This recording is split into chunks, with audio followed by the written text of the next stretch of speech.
They weren't looking for giants when they started this investigation.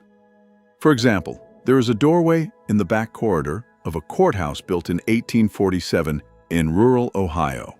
Not the entrance, not the grand public-facing arch designed to impress visitors and project the authority of the state. A service corridor. A working hallway where judges and clerks moved between rooms, and the door frame measures 14 feet high. Was it built for giants? Okay, that detail doesn't prove anything, but it doesn't make sense. And once you notice one thing that doesn't make sense, you start looking for others. Here's what turns up. Throughout the 1800s, newspapers across America reported something with a frequency that's almost impossible to appreciate from where we're standing now. Giant human skeletons, not one or two fringe discoveries filed away in obscure journals, dozens, hundreds, if you count every regional paper. The New York Times, in 1885, reported a 7-foot skeleton found in a burial mound in Michigan. The San Diego Union, in 1895, described bones of extraordinary size uncovered during railroad excavation. The Middletown Signal, in 1899, documented giant human remains in Ohio. These weren't sensational tabloids. These were the newspapers of record for their communities, reporting what was, at the time, considered remarkable but not impossible. The accounts describe skeletons ranging from 7 to 12 feet in length, often found in organized burial sites, sometimes accompanied by artifacts suggesting a level of metallurgical sophistication that didn't fit the expected profile of the cultures officially associated with those sites. Many of these remains were sent to the Smithsonian Institution for further study. The Smithsonian now says it has no record of them. Before going any further into what that silence might mean, it's worth being precise about what science actually tells us about human size. Because the answer is genuinely strange, and it doesn't require any conspiracy to be strange. The tallest verified human being in recorded medical history was Robert Wadlow of Alton, Illinois, born in 1918. He stood 8 feet 11 inches tall at the time of his death in 1940, at the age of 22.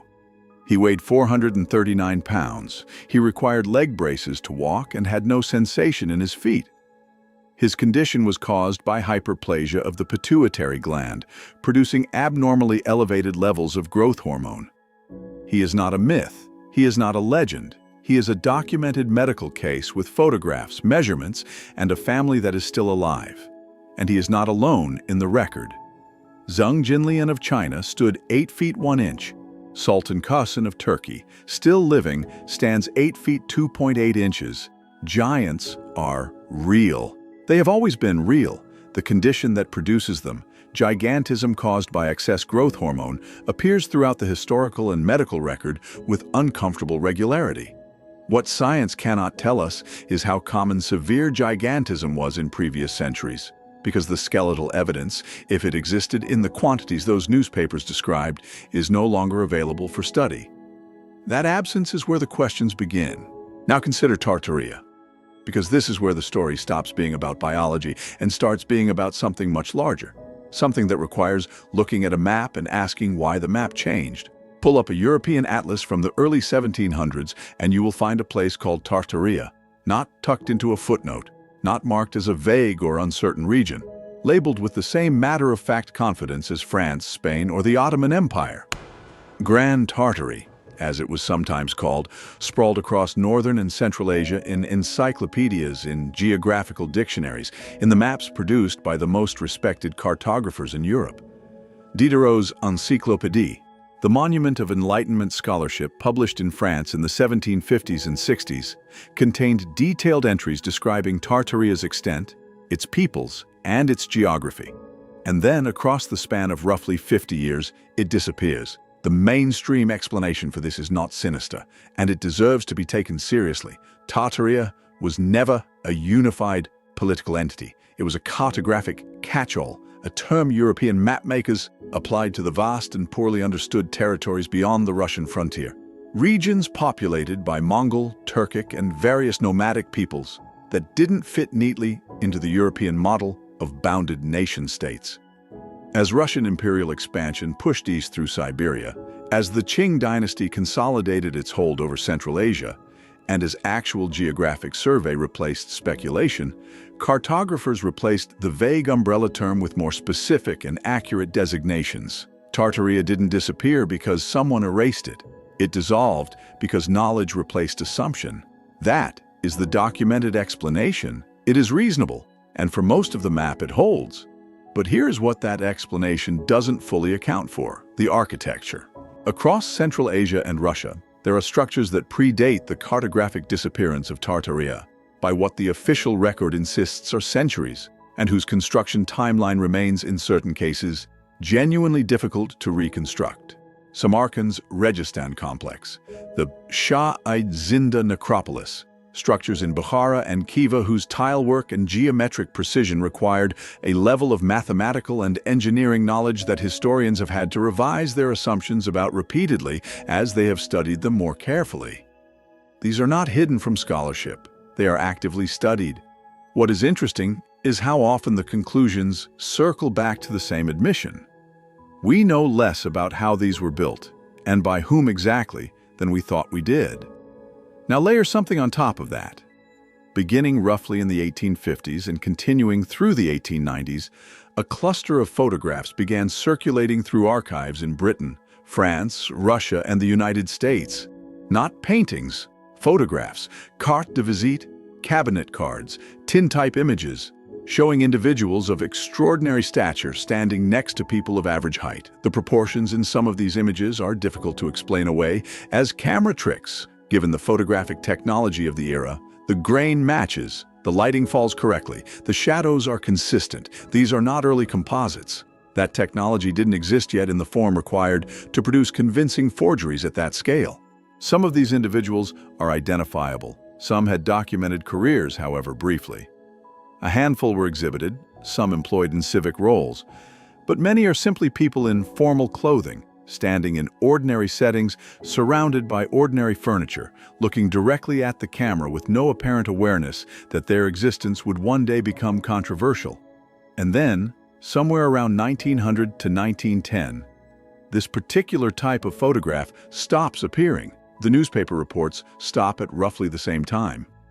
Coincidence is a word that does a lot of work in official history. Sometimes it is the correct word. But when multiple independent streams of evidence converge on the same narrow window of time, the same geographic regions, the same institutional response of categorize and ignore, the word starts to feel like a door being quietly closed rather than a conclusion being reached. Here's what makes this genuinely difficult to dismiss and also genuinely difficult to confirm. The condition of gigantism, real, medically documented gigantism of the kind that produces individuals over 7 feet tall, has occurred throughout human history. This is not a fringe claim.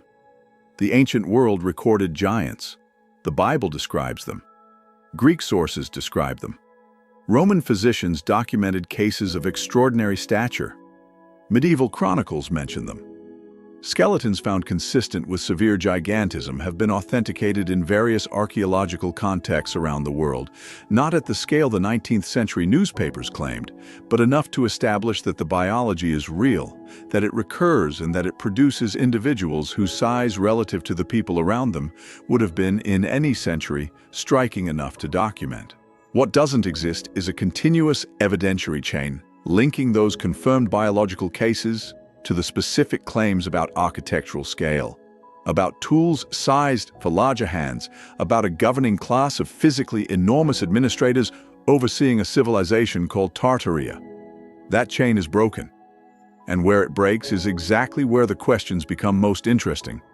Walk through a neoclassical government building constructed in the 1840s, not the lobby, the back, the service stairs, the administrative corridors. Measure the doorways. In certain buildings, particularly in Russia, in former colonial administrative centers in India, in older courthouses across the American Midwest, those measurements will surprise you. 12 feet, 14 feet, proportions that exceed what grandeur requires. Proportions that, in working spaces where no one is meant to be impressed, serve no obvious aesthetic function. The official explanations vary. Construction standards of the era, regional building traditions, the influence of particular architectural schools that favored specific ceiling heights for ventilation and light. Some of these explanations are well documented, and they do account for some of what we see, but they don't account for all of it, and they particularly don't account for the furniture. Chairs in estate auction records from the late 1800s with seat heights of 30 to 36 inches. The standard human seat height is 18 inches. Wrenches pulled from demolition sites measuring 4 and 5 feet in length, catalogued as industrial antiques, displaying genuine wear patterns consistent with actual use rather than display. These are in the auction records. They are documented. They are also largely uninvestigated, because investigating them leads somewhere that makes institutional scholarship uncomfortable. What makes this story different from ordinary conspiracy theories is that the components are individually verifiable. Gigantism is real and historically documented. Tartaria was a real cartographic designation that was genuinely removed from maps. The newspaper reports exist in archived editions, the photographs exist in collections, the architectural anomalies are measurable. None of these things requires taking anyone's word for anything. They can be looked up. What requires an interpretive leap is the connection. The argument is that these fragments belong to the same picture, that the giants weren't medical anomalies, but a functional class. The buildings were scaled for them by design. That Tartaria's erasure from the maps wasn't a bureaucratic rationalization, but deliberate concealment. That the silence after 1900 wasn't the natural fading of an era, but a coordinated disappearance. That leap may be too far. It may be exactly far enough. What is hardest to set aside is not the evidence itself, but the shape of the silence around it. Academic institutions will debate almost anything. The interpretation of a single pottery shard can sustain decades of scholarly argument, but the giant skeleton reports, the oversized furniture, the specific cluster of anomalous photographs from the same 50-year window, the conversation doesn't happen. Not contested, not refuted, simply not entered into. Questions that are consistently not asked stop feeling like accidents and start feeling like decisions. The buildings are still there. The doorways haven't changed. The staircases that require a full extension of the leg to climb comfortably haven't been retrofitted. Whatever was here before adapted its proportions to whoever came after, and whoever came after adapted the story.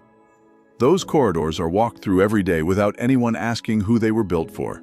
Maybe it's time to start asking. Leave what you think in the comments. And if this gave you something to sit with, share it with someone who takes history seriously.